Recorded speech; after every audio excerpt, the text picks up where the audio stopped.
Fala galera, tudo bem? Como é que vocês estão? Gente, hoje eu vou dar início ao que eu prometi no último vídeo, que é detalhar cada um dos meus toques. E uma coisa que eu gostaria de combinar com vocês de cara é o seguinte: eu vou tentar utilizar o termo obsessão para falar sobre esses toques, tá bom? Porque quando a gente fala sobre toque no nosso dia a dia, numa conversa, numa roda de amigos, num familiar, a gente fala toque para várias situações que não necessariamente é o termo certo. Como é um vídeo especificamente sobre essas obsessões, eu vou utilizar o termo certo, que é obsessão. Dito isso, combinado isso, hoje eu vou conversar com vocês, detalhar para vocês sobre a minha obsessão mais antiga, que é a minha obsessão com a pisada.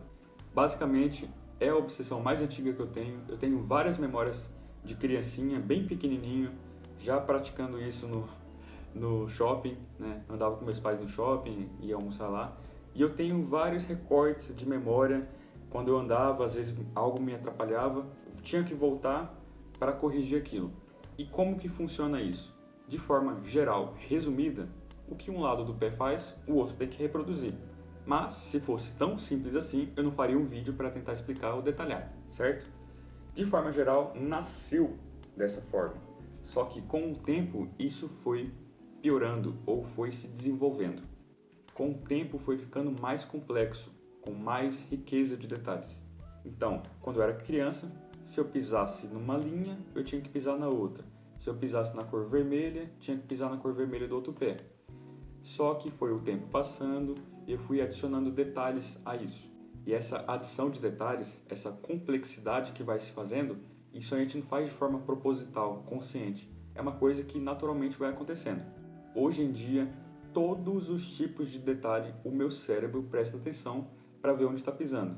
Se eu estou pisando em linha, qual a textura, o tempo que eu estou pisando em determinado detalhe, a cor, se está em sombra, se está no sol, enfim, todo detalhe que você imaginar, o meu cérebro presta atenção.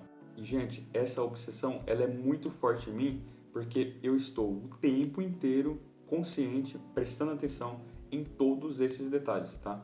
Se eu estou parado, se eu estou andando, se eu estou calçado, se eu estou descalço, não importa, o tempo inteiro. Então assim, quando eu fiz esse caderninho aqui, sobre as minhas obsessões, eu sempre coloquei aqui, ó, frequência. Eu até coloquei aqui, ó, não sei se dá pra ver, frequência 11 de 10. Assim, uma brincadeira dizendo que é o tempo inteiro. Aí você pode estar pensando, mas o tempo inteiro não, né? O tempo todo é exagero, né? Isso aí não existe. Eu vou explicar. Quer ver um exemplo disso? É o seguinte, se eu estou conversando com você e o meu pé esquerdo está pisando numa linha e eu não estou prestando atenção nisso, o meu cérebro, quando começa a prestar atenção, ele calcula quanto tempo esse pé está pisando nessa linha. Ah, mais ou menos um minuto e meio. Sem você perceber, eu vou trocar o pé, vou pisar na linha com o pé direito. Estou conversando com você aqui, mas eu tô corrigindo aqui embaixo, tá? Então eu vou ficar mais ou menos um minuto e meio ali, tentando corrigir esse tempo que eu deixei passar. Então, na prática, não existe um momento que eu estou de boa com isso, que eu estou tranquilo com isso. Se o meu cérebro, por acaso, desliga por um instante, ele tenta corrigir isso. E isso, obviamente, gera consequências diretas no meu dia a dia. Por exemplo, eu tendo a ficar olhando para baixo, ou com a cabeça inteira olhando para baixo, ou só com o olho, mas eu dou o meu jeito de ficar prestando atenção em tudo que há de detalhes, em termos de detalhes, no chão onde eu estou pisando. Outra coisa, o caminho que eu escolho ele é muito importante. Se eu tenho dois caminhos, por exemplo, eu vou optar por um caminho que eu sei que tem menos detalhes, principalmente se for um dia que eu estou mais afetado, que essas obsessões estão mais fortes. E de fato, gente, tem dia que isso faz toda a diferença, que é muito importante para mim. Porque são dias que, se tiver muito detalhe, se tiver muita textura, muita cor, diferença de sombra, para ficar toda hora prestando atenção nisso e corrigindo, para gerar uma crise, é muito rápido. E se eu estou andando num lugar também que tem muito detalhe, tem muita coisa para prestar atenção, o que acontece é que às vezes eu tenho que alongar muito o passo ou eu tenho que encurtar muito o passo, fazer passos menores mais curtos para fazer com que essa jogada, né, de fazer de um lado ou de outro, seja mais fácil de fazer. Se eu estou num lugar que tem gente observando, eu tendo a esconder isso, mas se eu estou numa rua, por exemplo, que não tem ninguém, eu faço isso de forma mais livre. Outro detalhe muito importante. Quando a gente fala, por exemplo, pisar o pé direito na linha, aí tem que pisar o pé esquerdo na linha também. Quando fala sobre pisar na linha, não é só sobre isso. É onde essa linha passou no pé. Foi no meio do pé? Foi mais na ponta de cima? Foi na ponta de baixo? Porque isso também importa quando for fazer do outro lado, tá bom? Então não é simplesmente pisar numa linha, de outro pé também, de qualquer forma. Não. A forma, o ângulo que a linha passou de um pé tem que passar no outro, certo? Que parte, foi 50%, foi 10%, 90%, isso importa demais. Gente, eu vou ser muito sincero com vocês. Eu poderia muito facilmente fazer um vídeo de mais de 1 hora falando das mais diversas situações que acontecem, que são consequências diretas dessa obsessão que eu tenho com a pisada. Fácil, eu poderia muito facilmente fazer um vídeo assim. Mas eu acho que vocês já entenderam mais ou menos o contexto. Porém, eu vou falar mais 3 situações que acontecem que são muito importantes para eu citar. A primeira situação é da raspagem. Então, às vezes eu estou andando no asfalto, por exemplo, e eu sem querer raspo o pé no asfalto. Onde eu raspei? Foi no calcanhar? Foi no pé inteiro? Foi na ponta? Então, onde? Quanto tempo isso durou? Qual foi a intensidade? Então eu tenho que reproduzir do outro pé a mesma coisa. Segunda situação, se eu chuto alguma coisa, de novo, se eu estou andando na rua e eu sem querer chuto uma pedrinha, eu tenho que chutar no outro pé a mesma pedrinha, se não for possível, uma pedrinha de mesmo tamanho, né, que seja mais ou menos ali das mesmas características, e a distância que a pedrinha percorreu, eu tenho que fazer igual. Se por acaso eu erro, eu faço de novo tentando acertar e faço também o erro. E vai fazendo isso. Às vezes eu tenho que fazer 3 vezes, 4 vezes até acertar. E a terceira situação é sobre os meus calçados. Então, se eu não estou usando eles, como que eu deixo eles? Por exemplo, eu estou com o meu chinelo. Se eu tiro o chinelo do pé, eu tenho que deixar o chinelo de uma forma que os dois lados estejam iguais também. Então, se está dentro de um piso, que não está tocando nenhuma linha, o outro também não tem que tocar nenhuma linha. Se está tocando numa linha, tem que tocar também. Se está tocando num cruzamento de linhas, o outro também tem que fazer a mesma coisa. Gente, é a regra básica. Se um lado está fazendo uma coisa, o outro lado também tem que fazer. Seja para o meu pé, seja para os meus pertences pessoais em relação ao calçado. E uma curiosidade para vocês, antes que eu esqueça. Todo detalhe que eu piso, o meu pé sente. Tendo textura e relevo ou não. É importante dizer isso. Por quê? Se às vezes eu estou pisando numa mancha, o meu pé sente essa mancha, mesmo que não tenha relevo. Tá?